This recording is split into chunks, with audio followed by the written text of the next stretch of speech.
was a very enlightening session. So we are moving towards our next speaker, Mr. Irfan Shehzad Katalvi Saab, who is the head of Eurasian Century Institute. Irfan Saab, over to you.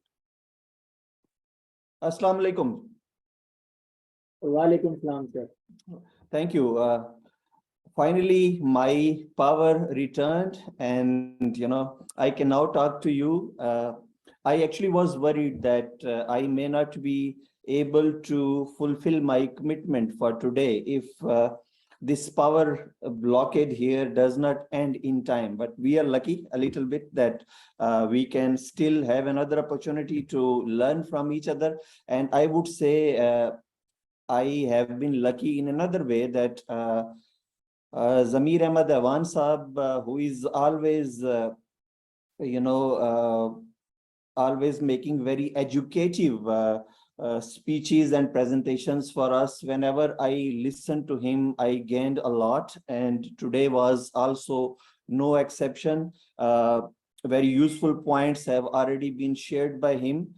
I would also try to share some of my experiences and exposures and learnings on Pakistan-China economic, trade, commercial relations, which is our main topic for today.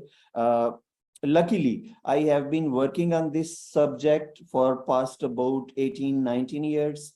The first article I wrote on Pakistan-China land route trade was in 2004. So it's already more than 18 years ago. That was when Rawalpindi Chamber of Commerce and Industries was taking a delegation of Pakistani traders to Kashgar in Xinjiang by road. And I was assigned to write a report on that visit. So I started learning about this subject then onwards. Recently, I must share with you here that Institute of Strategic Studies Islamabad has published a volume on Pakistan-China relations, a book titled as Higher Than Karakram. And that book contains one chapter by me, and the chapter I have just opened in front of me to share some points with you from that. It is titled at Pakistan-China Trade and Investment Relations, Progress, Status, and Prospects. It was written a year and a half ago, and our very learned Zamir Ahmad Awan Saab has very rightly mentioned that up till the turn of this century, our bilateral political and diplomatic relations were very good, which are very good today as well. But until that time, economic and commercial ties were not, strong enough. And one reason for that was also that by that time, China itself was not a big economic power, and it had not started trading with the rest of the world in a very big way. Although China started opening up in 1978, early 1980s, but even by 1999-2000, China's overall trade volume with the rest of the world was not very big, and Chinese outbound investment to other countries was also not something big by international numbers. We have just learned from Zamir Ahmad Saab, who has divided Pakistan-China relations into two phases. But in this chapter, I actually divided Pakistan-China economic and trade relations into three phases. One, of course, started with signing of diplomatic relations between Pakistan and China in 1951, and goes up to 1999, before the previous century ended. But then another phase was witnessed in Pakistan-China economic and trade relations. That was from the start of this century to CPEC. A lot happened during that phase also, but CPEC was not still signed. And then I listed in this chapter. I listed 2013 onwards, the third phase of Pakistan-China economic relations. Especially for the youngsters sitting with us here, when we say that until the end of this century, Pakistan-China economic relations were not strong enough. Let me, share it with you that the first year when Pakistan-China bilateral trade crossed $1 billion mark, it was year 2003. Pakistan's fiscal year 2003-04, when Pakistan-China bilateral trade crossed $1 billion mark for the first time. At the end of past century, 20th century, in 1999-2000, Pakistan-China trade was significantly less than $1 billion, close to $800 million in the last year of previous century. So that I have recorded in my chapter. It is in front of me, but there was something, good happening between Pakistan and China on economic front, even before CPEC was signed formally and came into operation. I would share with you 3 or 4 examples. One was when President Musharraf visited China in 2003. The two countries agreed for the first time to build Chinese finance, Chinese invested special economic zones in Pakistan. So special economic zones actually precede special economic zones of China and Pakistan actually precede CPEC by 1 whole decade. So this decision, although CPEC, multiplied everything in many ways, but the decision was taken at that time. Then in 2005, Pakistan and China had signed a framework for comprehensive economic and energy cooperation. So that we also need to keep in front of us. In 2005, for trade purposes, the two countries also signed early harvest program of free trade area agreement between the two, and free trade area agreement came into operation in 2007 actually. Between 2007 to 2017 was the first 10-year phase of our free trade area agreement, and actually our trade started to increase in a big way after the signing of free trade area agreement FTA and coming into operation of this agreement. So in that way, I actually divide Pakistan-China trade and commercial relations into 3 phases: 1951 to 1999, 2000 to 2013, and 2013 onwards, because of this precise reason. CPEC, of course, has turned the things around in a big way, we know, but we should also keep in mind that first Pakistan-China trade agreement, specifically for the purpose of trade, was signed in 1963, although the volume and scope was very small, and it was border trade agreement between Pakistan and China, because it is also one major objective of this internship program to aware our youngsters of Xinjiang. So this point is very important to keep in mind, that the first trade agreement between Pakistan and China was specifically aimed at promoting border trade between Xinjiang and Pakistan's northern areas. It was signed in 1963, soon after delimitation of boundary between Pakistan and China.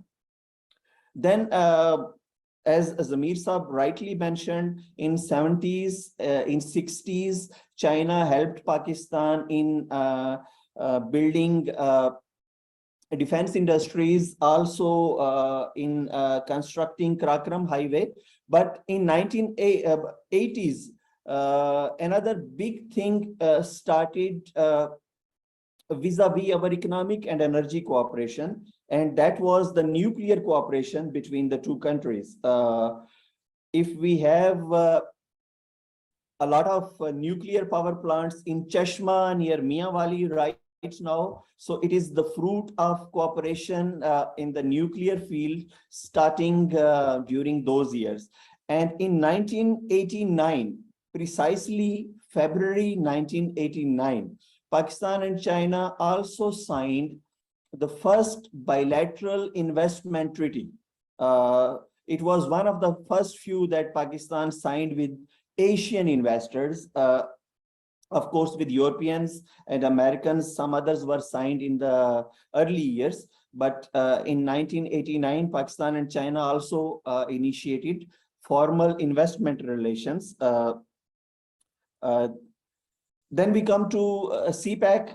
CPEC, of course, we hear that under CPEC, China is going to invest something between $60 billion to maybe up to $100 billion in Pakistan. But after 2013, between 25 to $30 billion of Chinese investments have already come into Pakistan, invested in various CPEC projects as well as beyond CPEC. This is very important point for our youngsters and China watchers to note. CPEC is very big. CPEC is driving Pakistan-China relations in economic and commercial avenues, arenas. But there is significant Pakistan-China economic cooperation, which is beyond CPEC, which is outside the ambit of CPEC. And one very big example, again, is nuclear energy cooperation between the two countries. And the recent most example is yet another nuclear powered power plant being built in Karachi, Kanoop 2, which is known as Kanoop 2. And just to give you an idea of how big, how important this project is, this project alone means 1,000 megawatts of electricity coming into Pakistan's grid, and it means 1,000 billion Pakistani rupees of Chinese investment into Pakistan. So because nuclear energy is something, the world does not sport in a big way, and it was kept outside the ambit of CPEC for various strategic reasons as well. So we should also keep in mind. Similarly, Pakistan, China have cooperation of economic significance at WTO as well, at UNCTAD as well, in institutions like Asian Development Bank as well, which is also something different from CPEC portfolio, CPEC umbrella. So that should also be kept in mind. Yes, CPEC has turned the things upside down, and after 2013, China is now single largest foreign investor in Pakistan. China, at one point of time, I'm not sure about the year, but Chinese investment into Pakistan has been between 30% to 56% of total foreign investment coming into Pakistan in past about 8 to 10 years after CPEC. It also means that certain other countries are also investing in Pakistan. But there is a big difference between Chinese investment and other countries' investments coming into Pakistan. Other countries would be focused on acquiring, buying already developed working assets. This is, this is true in 80% cases of foreign investment coming into Pakistan. But when it comes to Chinese investment has practically been used for creating new assets and new production units in Pakistan. And Chinese investment has also meant creating very important energy, especially power, that is required for Pakistan and Pakistan's industrialization. We are well aware that CPEC, after initial focus on infrastructure and energy, communication infrastructure and energy infrastructure, has now gone into industrialization cooperation, into agriculture and social sector cooperation as well. And that is well documented. But 9 special economic zones have already been agreed between Pakistan and China under CPEC umbrella, and negotiations are already there on advanced stage to identify 2 other special economic zones. Out of these 9 special economic zones, Rashakai near Peshawar, Allama Iqbal between Faisalabad and Lahore, Bostan near Quetta, and Dhabeji near Port Qasim in Sindh. They are, not at advanced stage, but work on that has been progressed significantly. The rest of the SEZs are still in the pipeline. You can easily see the list of those SEZs on the website of Pakistan's Planning Commission. It's easily available there. And these SEZs are apart from special economic zone that is being built in Gwadar. Gwadar's special economic zone is not among these 9 priority SEZs. Gwadar's economic zone is actually part of Gwadar Smart City project. Gwadar Port and Ports Free Zone are different story. This is about SEZs. And when we come to investment, yes, past 3 or 4 years have actually seen Chinese investment actually decreasing in CPEC projects. After initial momentum of 2013 to 2019-20. Why? It is not that China is not interested in investing more in Pakistan. It is because many of the major infrastructure projects have already been completed or have neared completion. So it's not it's not because of any government. It's not because of Chinese interest going down in Pakistan.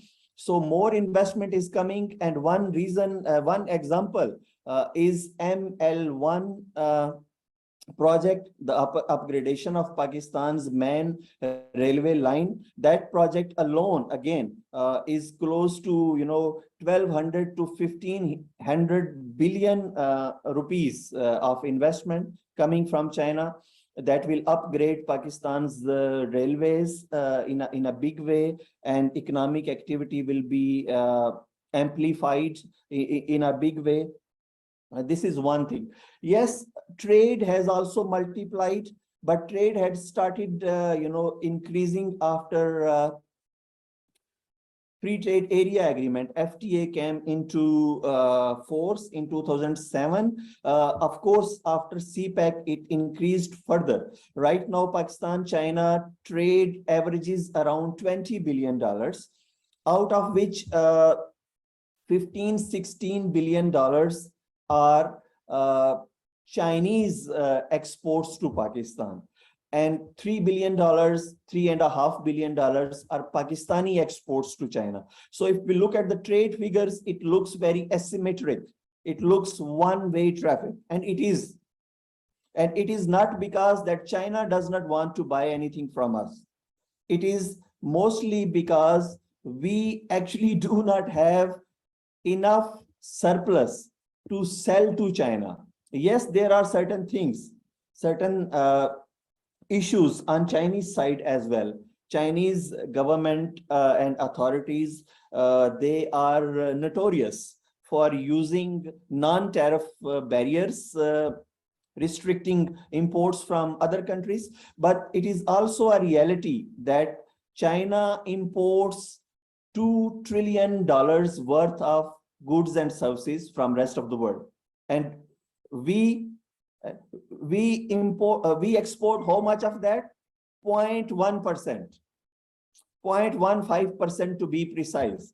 So there is lack of initiative and lack of preparation on our side as well. And there have been examples where Chinese importers have come to Pakistan, special events have been organized, and Chinese importers actually signed millions, multi-million dollar, actually they signed orders of hundreds of millions of dollars to purchase things from Pakistan at the spot. Similarly, China has also started organizing China International Import Expo, CIIE, which is held every year in China. And I'm not sure this year it has been held by now or not. I haven't checked it. And at that expo, Pakistan is also given a priority for exhibiting its products and goods for Chinese buyers to buy. And this is the point is that China exports much more to Pakistan than Pakistan exports to China.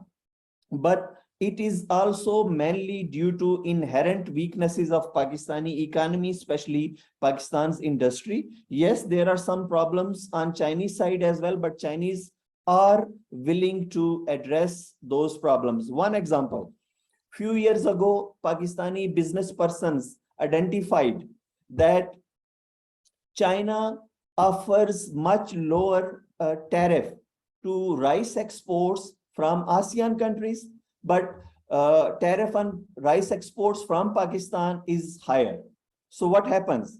Pakistani exporters export to Bangkok, to Thailand, and Thailand exports Pakistani chawal to China. This has been happening for many years.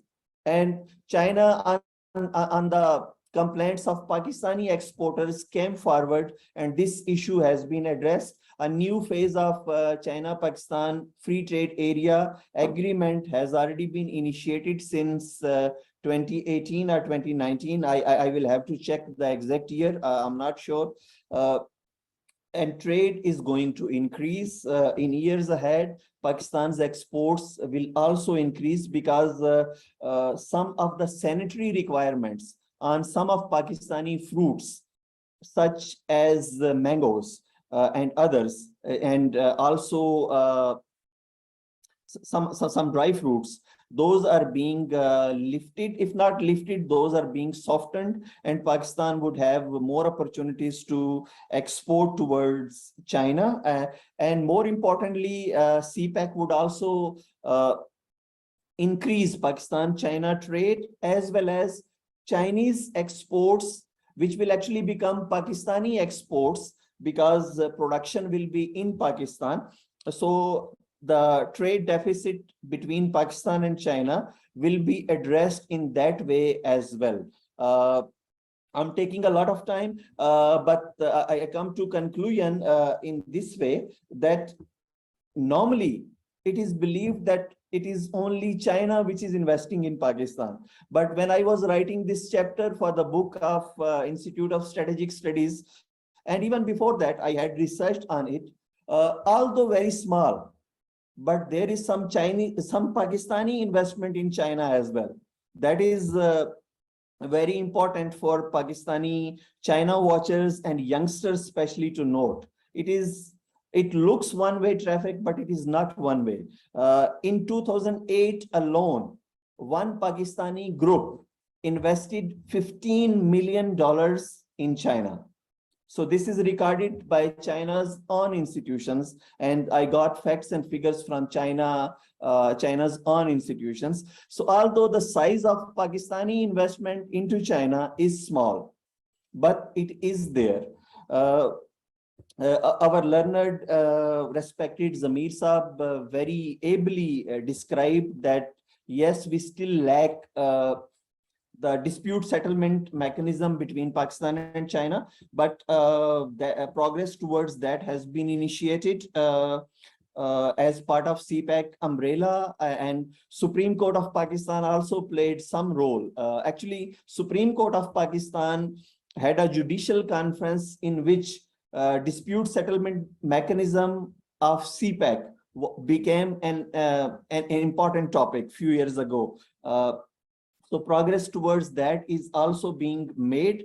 Yes, trade remains asymmetric and we have to address that. And this point is very important by Zamir Saab, that we should educate our investors and traders about laws and business models of China.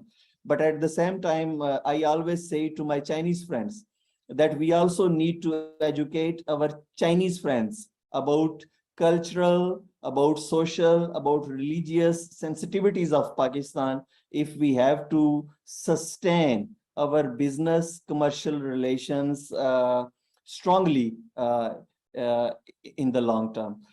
Thank you very much. This is all I would like to say for now, and I'm here to address any questions if there are any.